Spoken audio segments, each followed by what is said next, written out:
પ્રફુલભાઈ,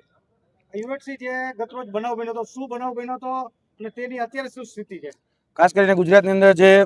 સફેદ દૂધનો જે કાળો બજાર ચાલતી હતી એ કાળા બજારને ઉજાગર કરવા માટે હનુમાન ખીજડીયાથી જે દૂધ ભરી અને અરવલ્લી બાયર તરફ જે જતું હતું ત્યાં ખાસ કરીને વડિયા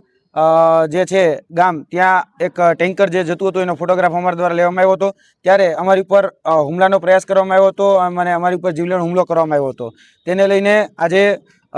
પોલીસ સ્ટેશનની અંદર ફરિયાદ નોંધાવવા પણ અમે જઈ રહ્યા છીએ અને આ જે દૂધ પકડાયું હતું એ દૂધ કેમિકલયુક્ત હતું. તેના માટે પ્રાથમિક તપાસ માટે અમે FSSAના અધિકારીને, ત્યારબાદ મામલતદારને અને અહીંના એસપીને મેં જાણ કરેલી હતી અને એ અધિકારીઓ આવ્યા હતા અને આનો પ્રાથમિક રિપોર્ટ જે છે દૂધનો એ આવી ગયો છે અને એ દૂધનો જે પ્રાથમિક રિપોર્ટ છે તેની અંદર બીફ ટેલો, તેની સાથે સાથે લાડ, તેની સાથે સાથે ડિટર્જન્ટ, તેની સાથે સાથે યુરિયા જેવા અલગ અલગ કેમિકલોના માધ્યમથી આ દૂધ બનાવવામાં આવતું હતું અને 10,000 લીટરનું જે ટેન્કર જે હનુમાન ખીજડીયાથી લઈ